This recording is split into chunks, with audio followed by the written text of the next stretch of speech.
HCF LCM निकालना कैसे निकालते हैं। और सवाल आपके सामने लिखा हुआ है।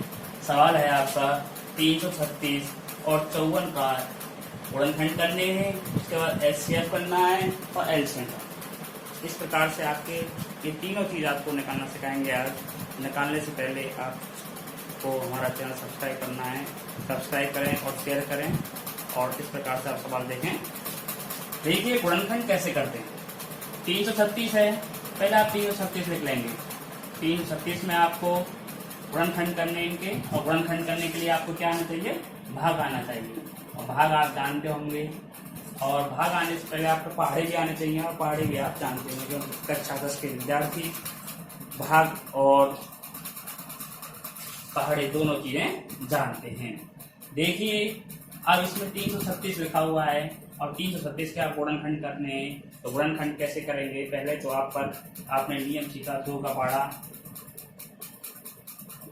और 3 का पाड़ा, 5 का पाड़ा, 7 का पाड़ा, 11 का पाड़ा, 13 का पाड़ा और 17 का पाड़ा, 19 का पाड़ा, इस प्रकार इत्यादि और भी पाड़े होते हैं जिनको सीखना जरूरी है। क्यों इन संख्याओं को क्यों लेते हैं, क्योंकि अभाज्य संख्या का ही इसमें भाग लिया जाता है। इसका अभाज्य संख्या का सबसे छोटी संख्या अभाज्य हमारी 2 होती है, अधिकतम अभाज्य संख्या हमारी कितनी भी हो सकती है, अनलिमिटेड होती हैं, उनकी कोई फिक्स सीमा नहीं होती। अतः आप अभाज्य संख्या के बारे में भी सीख सकते हो उसके जरिए से।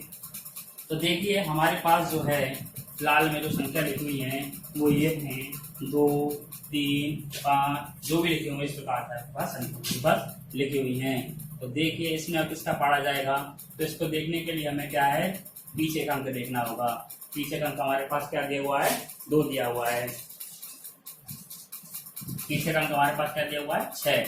यानी कि हमें जो पारा जाएगा हमारा ऐसा देना है तो 6 के पाड़े में चला जाए। तो हमारा 2 का नियम क्या कहता है, 2 का नियम जो कहता है हमारा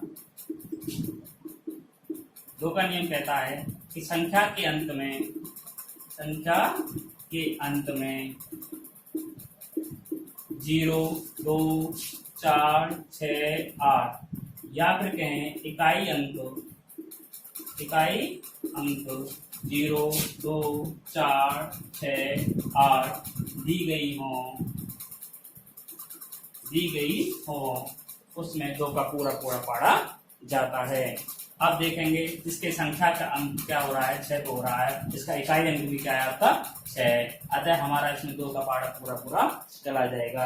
इस प्रकार से आप 2 का पाड़ा इसमें दे सकते हैं। 2 का पाड़ा देंगे तो पाड़ा पे आता है 2 का पाड़ा ऐसे लेंगे कि 3 से ऊपर न चली जाए, 2 एकम 2 1 बार जाएगा। अगर हम 2 घटाएंगे तीनों में से तो कितने बचेंगे, 1 बचेगा। इस प्रकार से हमारे अंक अगला कितना हो जाएगा, 1 इसमें जुड़ जाएगा तो 13 हो जाएगा ये। और 2 का पाड़ा ऐसा लेना है आपको 13 से ऊपर न चला जाए। तो 2 एकम 2, 2 दूनी 4, 2 तिया 6, 2 चक्कू 8, 2 पंच 10 और 2 छिक्की 12 होता है। 6 बार गया तो 6 लिख देंगे। अब 12 जाएगा, 2 छिक्की 12 होते हैं तो 13 में से 12 जाएंगे तो फिर आपका 1 बचेगा। तो इस प्रकार से अभी अगला अंक आपका कितना हो जाएगा, 16। अब आपको 2 का पाड़ा ऐसा लेना है कि 16 से ऊपर न चले जाए। 2 का पाड़ा जब आप लेंगे तो 16 तक, तो आपका 2 8 16 यानी 8 बार जाएगा तो 8 यहाँ पर आप लिख दोगे। इस प्रकार से आप नेक्स्ट दोबारा से इसी प्रकार से प्रोसेस करनी है और दोबारा से आप देखेंगे कि इसका अंतिम अंक क्या है, 8 है। यानी कि आपका इकाई अंक जो है वो कितना दिया हुआ है, 8 दिया हुआ है।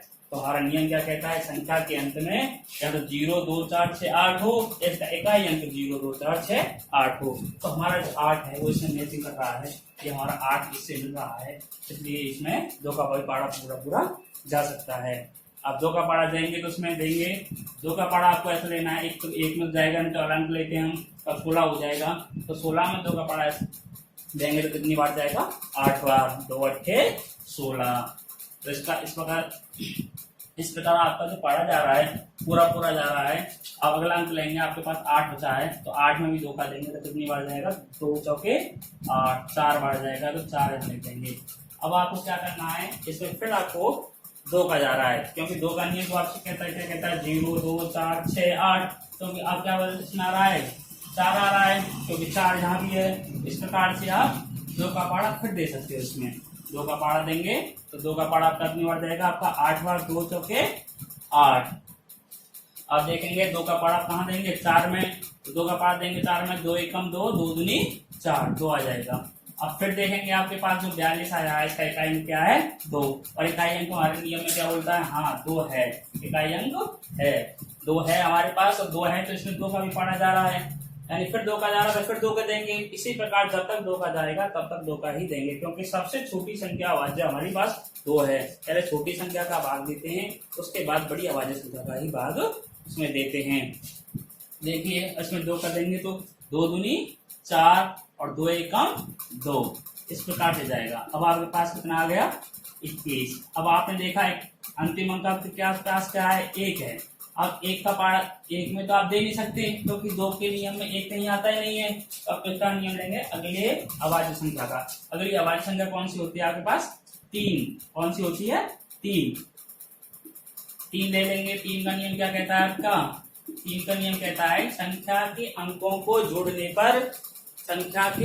को जोड़ने पर यदि वह 3 के गुणज में आ जाती है तो वह संख्या 3 से पूर्णतः विभाजित होती है। तो इसको आपने जोड़ के देखा तो कितना हुआ, ये आपने इसको जोड़ा तो 3 2 प्लस 1 बराबर हो गया आपका 3, यानी कि 3 के गुणज में ये आ रहा है 21। तो आप 3 से तो काट सकते हैं, तो 3 का पारा से पूरा जा रहा है तो 3 का देंगे। 3 सत्ते 21, कितनी बार गया, 7 बार। आप देखेंगे 7 में कितनी बार जा रहा है, तो 7 एक अभाज्य संख्या स्वयं होती है, और अभाज्य संख्या वो होती है जिसमें स्वयं अपनी संख्या का पारा जाए। तो 7 में सिर्फ 7 का ही पारा जाएगा, तो 7 का इसमें पारा आपको देना है, तो 7 का देंगे, 7 एकम 7। इस प्रकार से आपकी संख्या को तैयार हो जाएगी। पहली संख्या के ये हो गया आपके गुणनखंड। जो गुणनखंड बन गया है वो कौन कौन सा है, 2 गुणा 2 गुणा 2 गुणा 2 गुणा 3 गुणा 7 गुणा 1। इस प्रकार से आपके गुणनखंड बन के आएंगे, आपके जितने भी आए आप इस प्रकार से इसको लिख लेंगे। आगे फिर देखेंगे, आप इसको करके देखेंगे तो पहला हो गया है 336, और ये 54 का देखेंगे तो ये तो हो गया आपके गुणनखंड। इस प्रकार से आप गुणनखंड निकाल सकते हैं। ऐसे 54 गुणनखंड निकाल लो।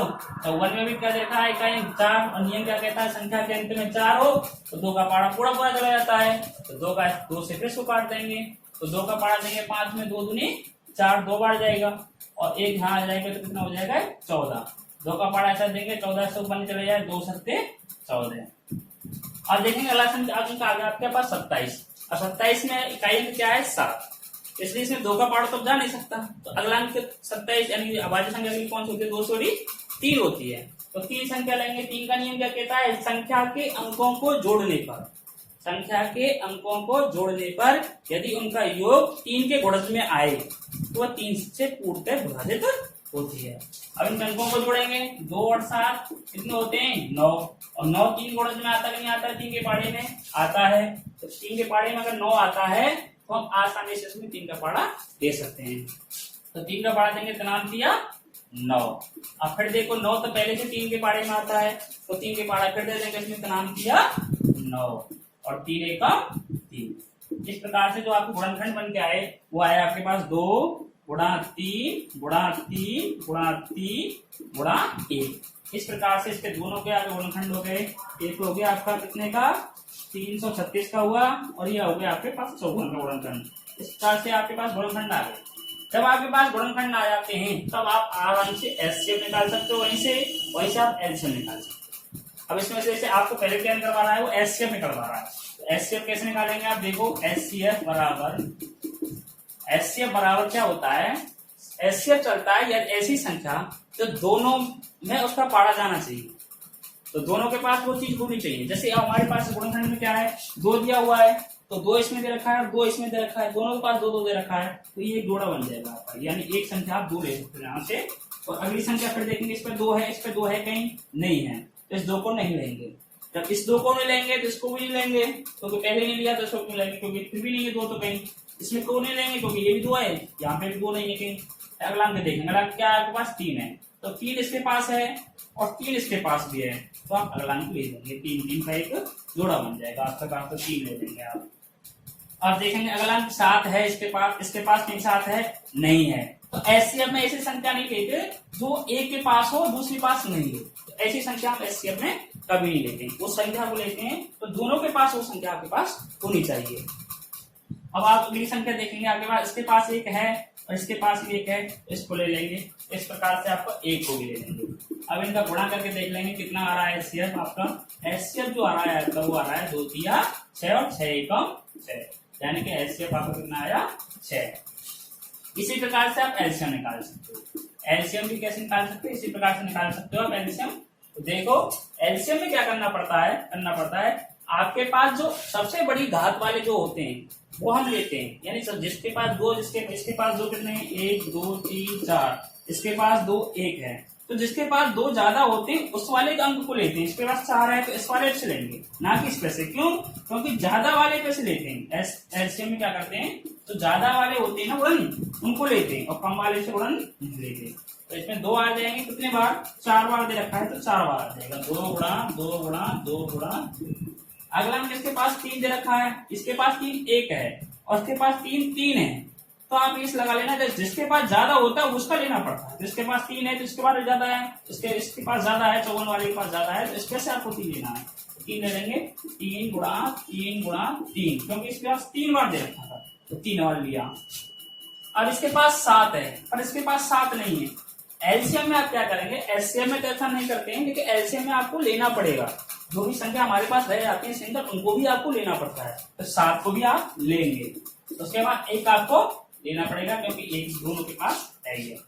तो आप दिन गुणा करके देखेंगे, 2 दूनी 4 4 दूनी 8, देखिए 2 दूनी 4 4 दूनी 8 8 दूनी 16 16 थी 48। आप पीछे से कर लें, 7 के 21 21 से 63।